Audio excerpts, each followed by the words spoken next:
হারার আগে হারু পাট্টি বলা ঠিক না, কিন্তু ওরা পণ করি যে হারিবেই। আমার মাঝে মাঝে অবাক লাগে, বিএনপির কি বুদ্ধি যুদ্ধি আছে এমন লোক নাই? এখন অনেকে কইতে পারেন সব বুদ্ধি গেলে আপনারই আছে আর সবাই তেজপাতা। তাহলে আসেন আমরা অঙ্ক কইসা বুঝে দেখি, কেন বিএনপি যা সিট পাইতো তার চেয়ে কম সিট পাইবে এমনি নমিনেশন ঘোষণা করায়। দুনিয়াতে যা রীতি বলে জানি তা অনেক ট্রায়াল আর এররের পরে স্ট্যাবলিশড হয়, প্রতিষ্ঠিত হয়, তারপরে সবাই মেনে চলে। যেমন ধরেন পরীক্ষার আগে গোল জিনিস খাওয়া যায় না, তাই না? আলু রসগোল্লা চমচম করলে খাওয়া যায়, চমচম খাবার পারেন, লম্বা আছে, আলু খেলে পরীক্ষার গোল্লা পাবেন। সেই রকম জাতীয় সংসদ নির্বাচনে কখন প্রার্থী ঘোষণা করা হয় তার কিন্তু একটা রীতি আছে।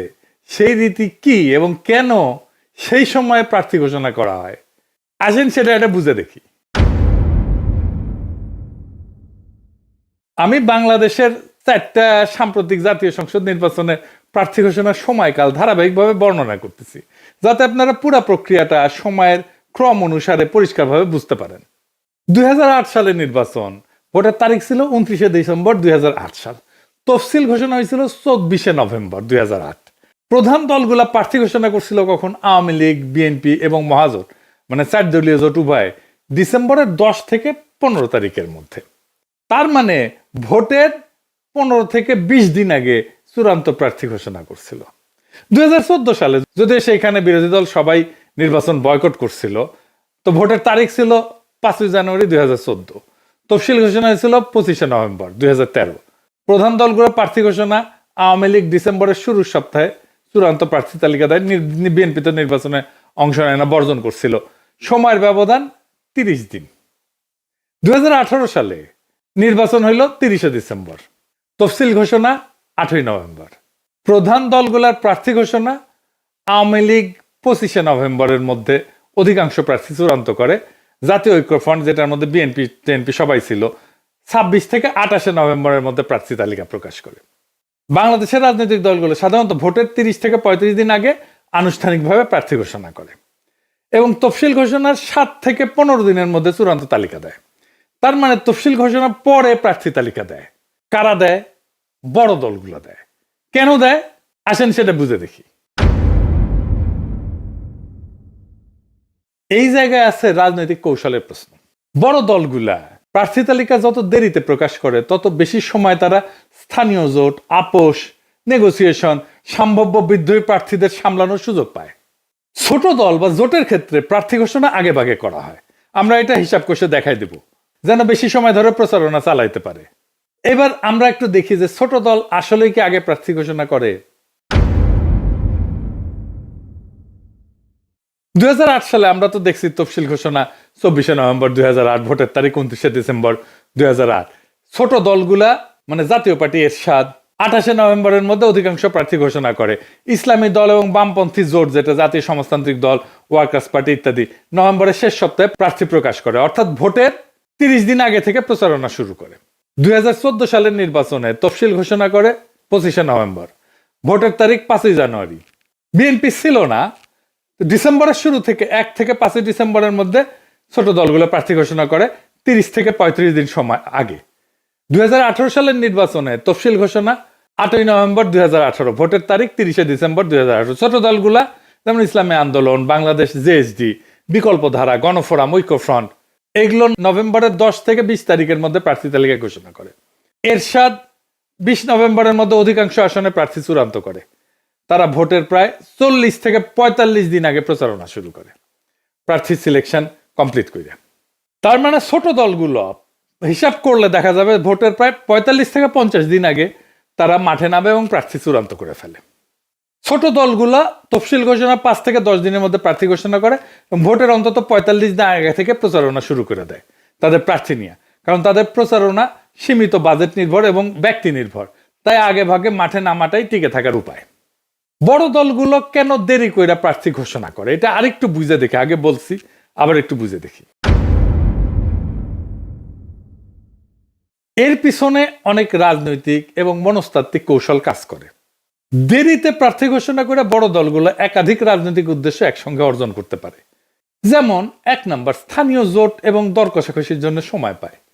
বড় দলগুলো সাধারণত স্থানীয় পর্যায়ে জোট সমঝোতা অ্যাডজাস্টমেন্ট পলিসি করে থাকে, যেমন কোনো আসন অন্য জোটের দলের জন্য ছেড়ে দেওয়া বা স্থানীয় প্রভাবশালী নেতাকে বুঝায় সরানো, তাকে বসায় দেওয়া।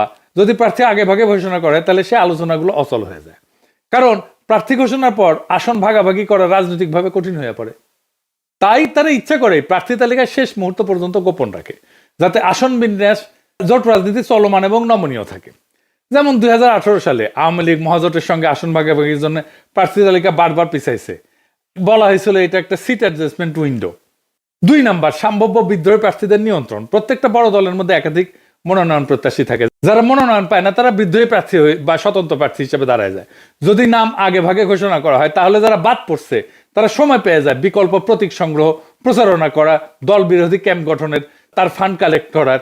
তাই দলগুলা বিলম্ব করে যাতে বিদ্রোহীদের সময় কমে যায় এবং শেষ মুহূর্তে তারা যেন সংগঠিত হইতে না পারে। 3 নাম্বার, প্রতিদ্বন্দ্বী দলগুলো তার প্রার্থী নির্বাচনের কৌশলটা জানা এবং পাল্টা চাল দেওয়া।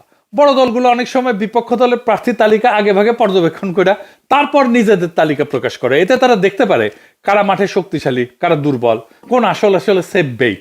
তারপর তারা নিজের মনোনয়ন সমন্বয় করে এমন প্রার্থী দেয় যারা সেই এলাকায় ব্যক্তিগতভাবে জনপ্রিয় বা আর্থিকভাবে শক্তিশালী। খুবই সিম্পল হিসাব। 2008 সালের নির্বাচনে আওয়ামী লীগ বিএনপি জোটের প্রার্থী তালিকা প্রকাশের পর কিছু আসনে কৌশলগতভাবে প্রার্থী বদল করছিল। কিন্তু 4 নাম্বার, গণমাধ্যমের অ্যাটেনশন ম্যানেজমেন্ট আর কি। প্রার্থী তালিকা প্রকাশ করাটাই বড় দলের জন্য একটা মিডিয়া মোমেন্ট, কিন্তু সাংবাদিক, ভোটার, প্রতিদ্বন্দ্বী সবাই তখন মনোযোগ দেয়। তাই বড় দলগুলো এই ঘোষণাটাকে একটা রাজনৈতিক নাটকীয়তা বা কৌশলগত সময় নির্ধারণের ইভেন্টে পরিণত করে। তাই দেরিতে প্রকাশ মানে মিডিয়ার ফোকাস ধরে রাখা, আলোচনা দীর্ঘায়িত করা এবং প্রচারণার মোমেন্টাম বজায় রাখা। 5 নাম্বার, আভ্যন্তরীণ দ্বন্দ্ব ঠান্ডা রাখা। অনেক সময় দলের কেন্দ্রীয় নেতৃত্ব একাধিক লবির মধ্যে ভারসাম্য রাখতে চায়। আগে ভাগে প্রার্থী ঘোষণা করলে লবিগুলোর চাপ বাড়ে, ক্ষোভ, গণবিক্ষোভ, এমনকি প্রার্থী বর্জনের মতো পরিস্থিতি তৈরি হয়। তাই দলগুলো শেষ মুহূর্তের একটা সেটেলমেন্ট প্যাকেজ দেয়, কাউকে এমপি প্রার্থী, কাউকে ভবিষ্যৎ পদ, কাউকে প্রতিশ্রুতি দেওয়া, দলের ঐক্য রক্ষা করে। নির্বাচনের একটা ইকোনমি আছে, এই নির্বাচনী ইকোনমিটাকে ম্যানেজ করা, এটা প্রভাব কেনাবেচা নিয়ন্ত্রণ করা। যেমন প্রার্থী ঘোষণার পর থেকে ভোট পর্যন্ত অর্থ, প্রভাব, পৃষ্ঠপোষকতা এগুলো সক্রিয় হয়। বড় দল যত দেরিতে প্রার্থী চূড়ান্ত করে তত বেশি তারা অর্থনৈতিক প্রবাহ নিয়ন্ত্রণে রাখতে পারে, নিজেদের নিয়ন্ত্রণে। এবং মানি পলিটিক্স যেটা, এটা অনিয়ন্ত্রিত বিস্তার থাকাইতে পারে, অন্তত আংশিকভাবে। তাই বড় দলগুলোর জন্য দেরিতে প্রার্থী তালিকা প্রকাশ করা কোনো বিশৃঙ্খলা না, এটা এক ধরনের কৌশলগত টাইমিং পলিটিক্স, যেখানে সময়কে নিয়ন্ত্রণ করে তারা আভ্যন্তরীণ সংঘাত, স্থানীয় প্রতিদ্বন্দ্বিতা এবং নির্বাচনী ক্যালকুলেশন এটা নিয়ন্ত্রণ করে। তফসিল ঘোষণার দিন থেকে ভোটের দিন পর্যন্ত বড় দল টাইম ম্যানেজমেন্ট করে প্রতিদ্বন্দ্বীদের চাইতে আগায় থাকে। বিএনপি আগে প্রার্থিতা ঘোষণা করে ছোট দলের মতো আচরণ করে ফেললো, আভ্যন্তরীণ কোন্দল বাড়ায় দিল, বিদ্রোহী প্রার্থীদের সংগঠিত হওয়ার সুযোগ দিল। ধরেন কুমিল্লার হাজী আমিনুর রশিদ ইয়াসিন, কুমিল্লার 6 আসনে বিএনপির মনোনয়ন পায়নি, ওনার সমর্থকেরা রাস্তা অবরোধ করে বিক্ষোভ করতেছে। দেখেছেন স্লোগান দিচ্ছে কি দেখেন, মির্জা ফখরুল, তারেক রহমান কাউরে বাদ দিচ্ছে না। শোনান এইটা সাহেব।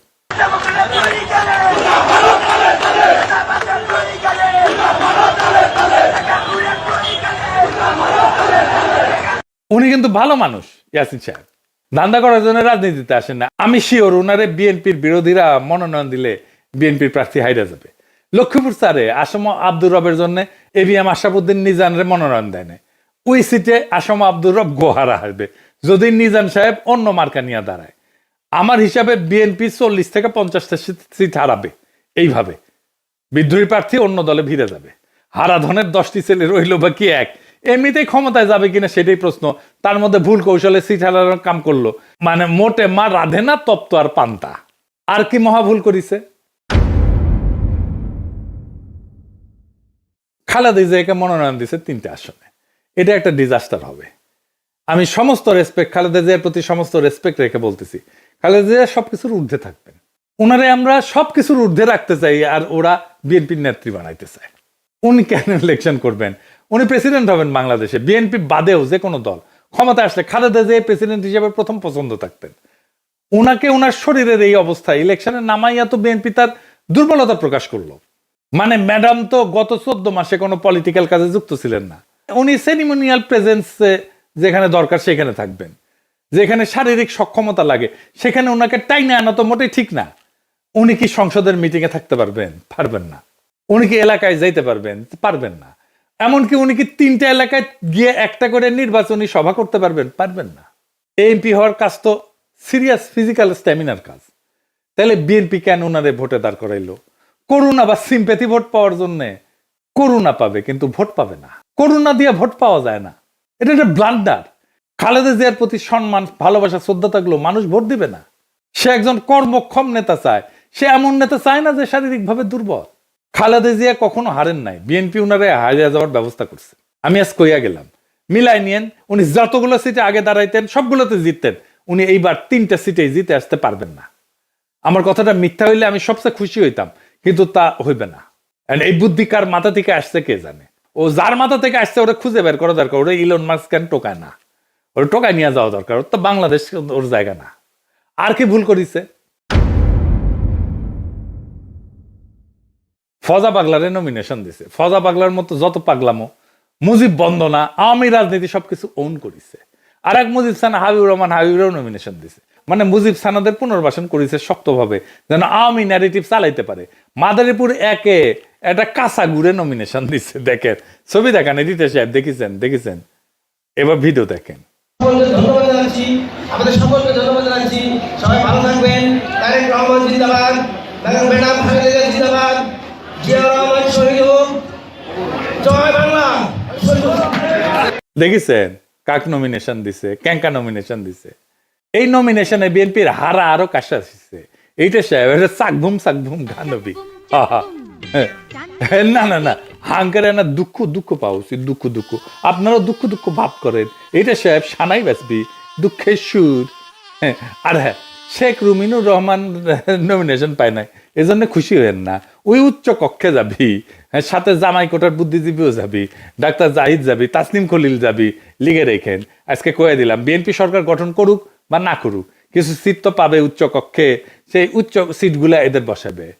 তো শেষে একটা কথাই বলা যায়, বিএনপি এখন এমন এক বরের মতো যে বিয়ের তারিখ ঠিক করার আগেই দাওয়াতনামা বিলাইছে, কিন্তু কন্যা পালায় গেছে, তা খেয়াল করে নাই। প্রার্থী ঘোষণা করতে গিয়ে আরে এমন তাড়াহুড়া করলো যেন মাঘের শীতে গরম জিলাপি খাওয়ার লাইন ধরিছে, কিন্তু দোকান এখনো খোলেইনি। আর খালেদা জিয়াকে 3টে আসনে মনোনয়ন দেওয়া মানে দৌড় প্রতিযোগিতায় নিজের দাদিকে নামানো। এই আশায় যে সবাই সম্মান করে জিতাই দিবে। সম্মান দিবে ঠিকই, কিন্তু